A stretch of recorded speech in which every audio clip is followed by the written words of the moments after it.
우리에게 주시는 하나님의 말씀은 호세아 13장 1절부터 16절 말씀입니다. 에브라임이 말을 하면 사람들이 떨었도다. 그가 이스라엘 중에서 자기를 높이더니 바알로 말미암아 범죄함으로 망하였거늘. 이제도 그들은 더욱 범죄하여 그 은으로 자기를 위하여 우상을 부어 만들되 자기의 정교함을 따라 우상을 만들었으며 그것은 다 은장색이 만든 것이거늘. 그들은 그것에 대하여 말하기를 제사를 드리는 자는 송아지와 입을 맞출 것이라 하도다. 이러므로 그들은 아침 구름 같으며 쉬 사라지는 이슬 같으며 타작 마당에서 광풍에 날리는 쭉정이 같으며 굴뚝에서 나가는 연기 같으리라. 그러나 애굽 땅에 있을 때부터 나는 내 하나님 여호와라. 나밖에 내가 다른 신을 알지 말 것이라. 나 외에는 구원자가 없느니라. 내가 광야 마른 땅에서 너를 알았거늘. 그들이 먹여준 대로 배가 불렀고 배가 부르니 그들의 마음이 교만하여 이로 말미암아 나를 잊었느니라. 그러므로 내가 그들에게 사자 같고 길가에서 기다리는 표범 같으니라. 내가 새끼 잃은 곰같이 그들을 만나 그의 염통 거풀을 찢고 거기서 암사자같이 그들을 삼키리라. 들짐승이 그들을 찢으리라. 이스라엘아, 내가 패망하였나니 이는 너를 도와주는 나를 대적함이니라. 전에 내가 이르기를 내게 왕과 지도자들을 주소서 하였느니라. 내 모든 성읍에서 너를 구원할 자 곧 내 왕이 이제 어디 있으며 내 재판장들이 어디 있느냐. 내가 분노함으로 내게 왕을 주고 진노함으로 패하였노라. 에브라임의 불의가 봉함되었고 그 죄가 저장되었나니 해산하는 여인의 어려움이 그에게 임하리라. 그는 지혜 없는 자식이로다. 해산할 때가 되어도 그가 나오지 못하느니라. 내가 그들을 수월의 권세에서 속량하며 사망에서 구속하리니 사망아 내 재앙이 어디 있느냐. 수월아 내 멸망이 어디 있느냐. 뉘우침이 내 눈앞에서 숨으리라. 그가 비록 형제 중에서 결실하나 동풍이 오리니 곧 광야에서 일어나는 여호와의 바람이라. 그의 근원이 마르며 그의 샘이 마르고 그 쌓아둔 바 모든 보배의 그릇이 약탈되리로다. 사마리아가 그들의 하나님을 배반하였으므로 형벌을 당하여 칼에 엎드러질 것이요 그 어린아이는 부서뜨려지며 아이벤 여인은 배가 갈라지리라.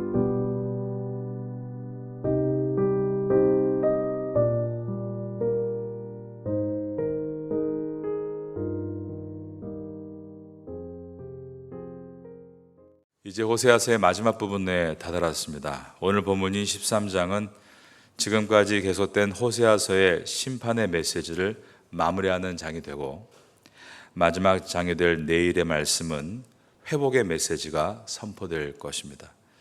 오늘 본문의 첫 절인 호세아서 13장 1절을 보겠습니다. 에브라임이 말을 하면 사람들이 떨었도다. 이것은 북이스라엘의 초창기를 보여줍니다.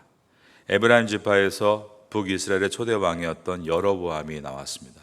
그는 베델과 단에 금송아지를 만들어 놓고 백성들에게 절기 때마다 저 멀리 남쪽 예루살렘에 갈 필요가 없다라고 했고, 남유다는 예배드릴 곳이 한 군데밖에 없지만 우리는 두 군데나 있으니 집에서 가까운 데에 가서 예배드릴 수 있다, 편리성을 제공한다라고 했습니다.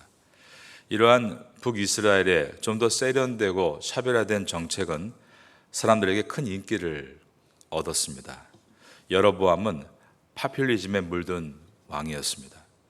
백성들이 원하니 예배 장소도 두 군데에 만들어주고 백성들이 원하니 바알 숭배 의식을 공식적으로 허용해 주었다는 것은 그가 마음이 넓어 관용을 베풀어 준 것이 아니라 백성들의 지지를 얻어 자기를 높이려고 했던 것입니다.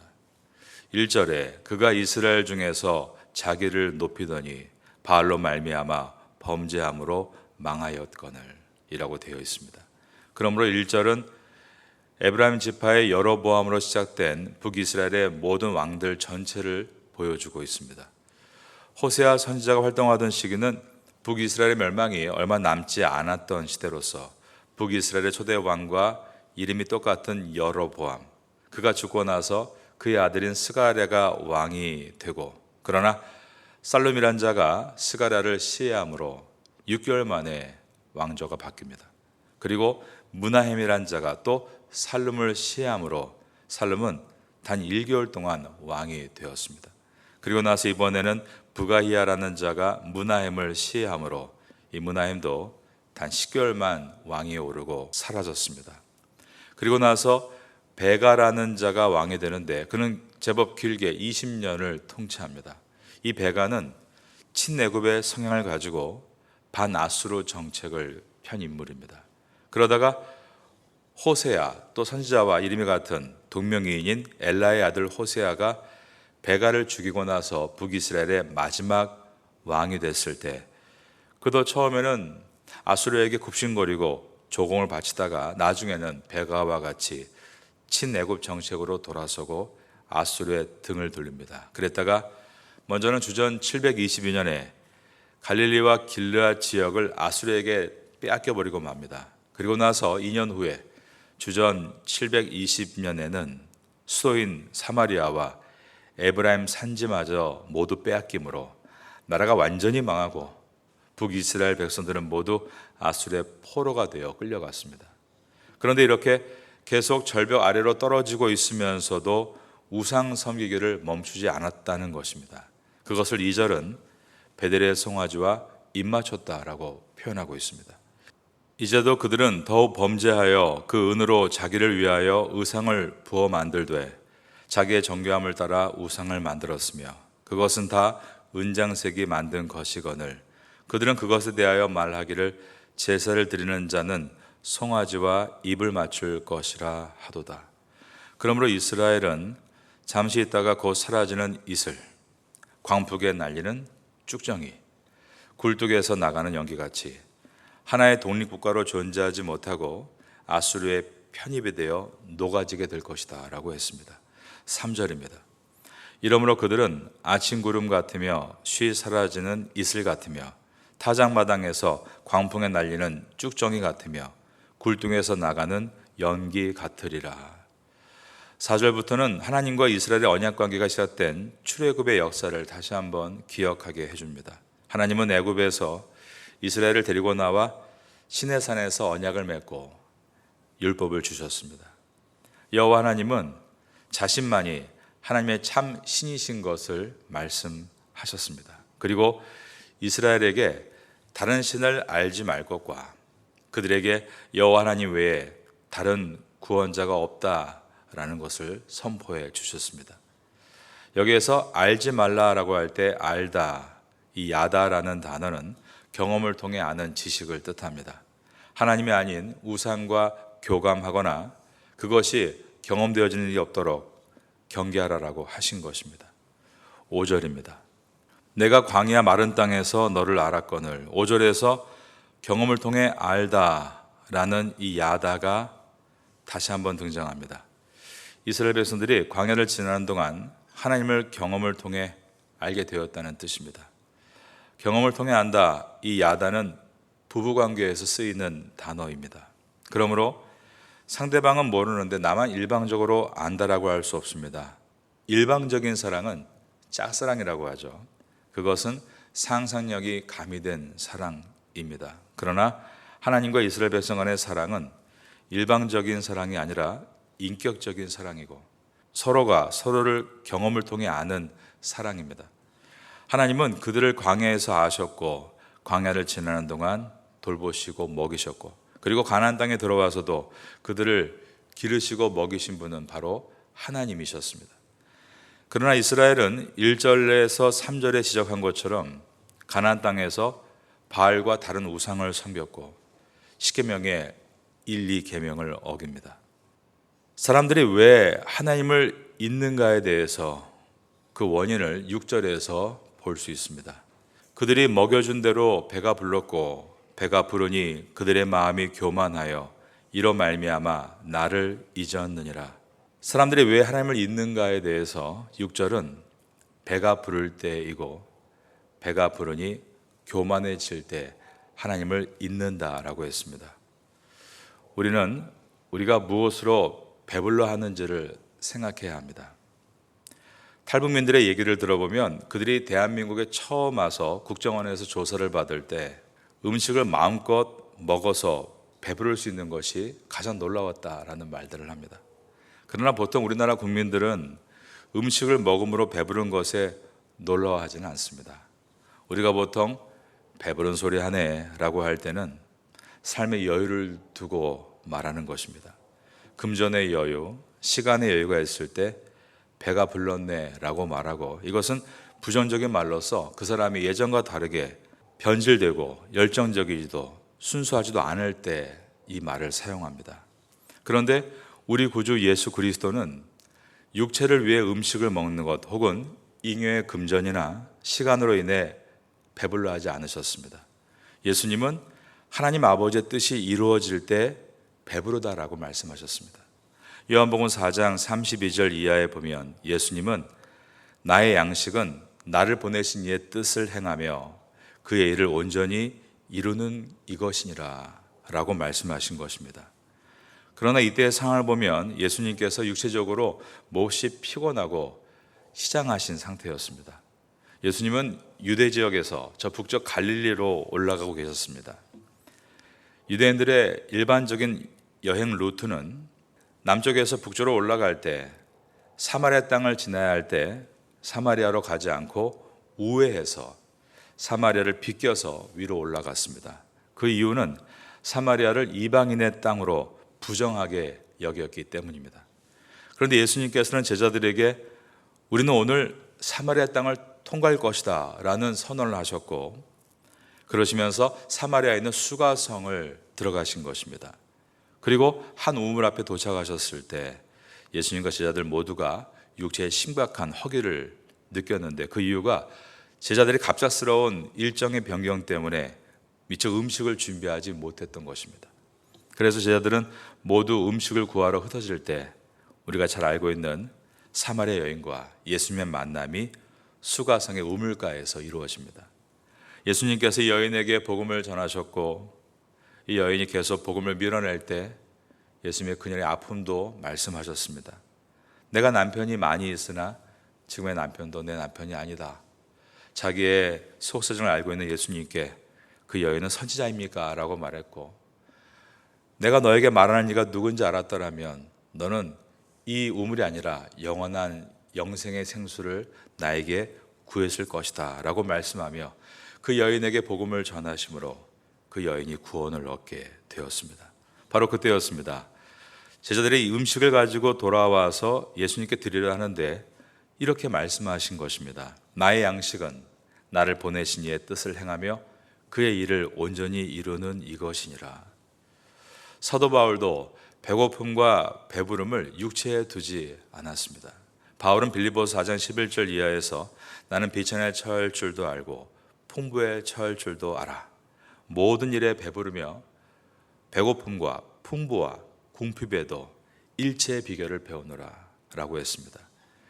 이 말은 바울은 그런 저차원적인 배고픔이 아니라 한 차원 더 위에 있는 배고픔을 가지고 있다는 말이었는데, 바로 그것은 하나님의 소명이었습니다. 바로 그 소명이 그가 몸에 병이 있거나 나이가 많거나 매를 맞고 돌에 맞고 배가 파손하고 심지어 불뱀에 물리는 상황이 온다 할지라도 그 어떤 것도 상관없이 그는 항상 살아있는 신앙인으로 서서 믿음의 경주를 끝까지 완주하게 만들었던 것입니다. 여러분은 무엇으로 배고파하고 있습니까? 성도는 하나님의 소명과 비전을 이루어가는 것에 사모하는 열정과 배고픔으로 사는 사람들입니다. 태국에서 남은 시간 동안 어떤 여가를 위해 살아갈까가 아니라 태국에서 남은 날을, 하나님 나라를 확장을 위해서 어떻게 살아야 할 것인가에 대한 뜨거움이 있어야 하는 것입니다. 그러면 우리는 배부르고 교만해져서 우상을 섬기는 이러한 어리석은 삶과 작별할 수 있습니다. 여러분 삶에 고난이 있으십니까? 그 고난이 하나님의 나라를 위해서 겪는 고난이라면 기뻐하십시오. 사람들은 고난을 당하면 속상하다라고 하죠. 속이 상한다라고 표현합니다.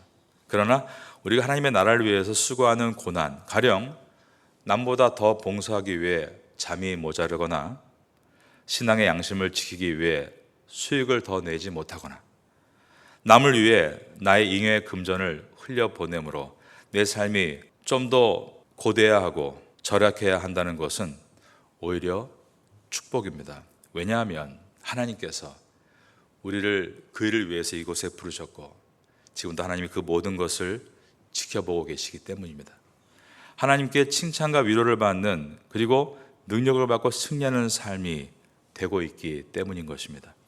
북이스라엘은 가나안 땅에 사는 동안 세상에 동화되어 세속적인 생각으로 살아갔습니다. 세상의 성공이라 말하는 부를 얻게 되자 배불러하고 배가 부르자 교만해졌습니다. 그리고 하나님을 멀리 떠나 우상 숭배와 강대국을 의지하다가 결국 멸망당하고 말았습니다. 호세아서는 그들에게 임할 심판의 고통을 해산하는 여인의 고통에 비유합니다. 아래에 있는 13절을 보겠습니다.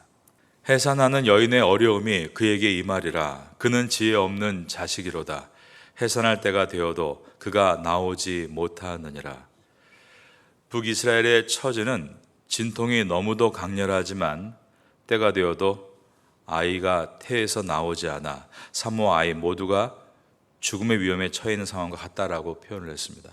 북이스라엘 백성들은 소출이 많아지고 사람들이 늘어나는 다산의 축복을 받으려고 비를 준다는 신 바알과 다산의 상징인 아세라 여신 앞에 가서 빌었지만 그 결과는 다산이 아니라 어머니와 아이가 함께 사망에 이르게 되는 위험을 초래했습니다. 여기에서 어머니는 국가를 상징하고 아이는 백성을 상징합니다.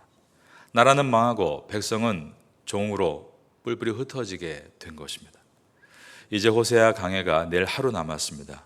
우리는 지금까지 북이스라엘의 멸망의 역사를 심각하고 매우 밀도 있게 살펴보았습니다. 호세아서를 통해서 우리가 무엇으로 배불러 있는지를 생각하고 그리고 무엇으로 배부르고 싶은지를 생각해야 합니다. 그것이 세상에 말하는 것들에 있었다면 우리의 생각을 다시 교정해야 합니다. 처음에 하나님 앞에 부름받았을 때 나의 간절한 배고픔은 그분의 의였습니다. 먼저 그의 나라와 의를 구하라. 그 은혜로 우리는 하나님의 사람으로 섰던 것입니다. 세상에 원하는 것으로 배부르고 싶은 욕심이 아니라 하나님의 뜻을 행하고 싶은 비전으로 나를 채워달라라는 그 기도가 바로 먼저 그의 나라와 의를 구하라는 예수님의 가르침입니다. 그 진짜 배고픔, 하나님의 소명의 배고픔, 그것이 우리의 신앙을 썩지 않게 해주기 때문입니다. 이것을 기억하시는 여러분 될 수 있기를 마지막으로 예수님의 이름으로 축원합니다.